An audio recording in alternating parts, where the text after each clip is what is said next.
हाथवा के लेली सासू लोटा दतुअनिया चली रे भैलीना। सासू गंगाया सननवा चली रे भैलीना। सासू गंगाया सननवा चली रे भैलीना। रौरात चलनी सासू गंगाया सननवा हमहू चलबिना। सासू गंगाया सननवा हमहू करबिना। सासू जितिया बरतिया हमहू करबिना।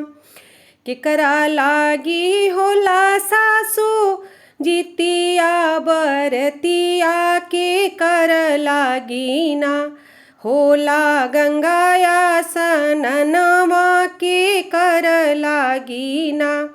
होला गंगाया सननवा के कर लागिना। पुत्र लागी होला बहु जितिया बरतिया कि धर्म लागिना। होला गंगाया सननवा कि धर्म लागिना।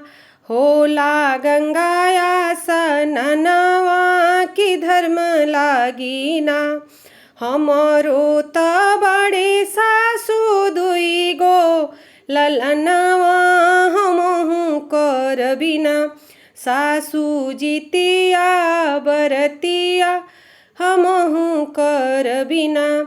सासू जितिया बरतिया हमहू करबिना।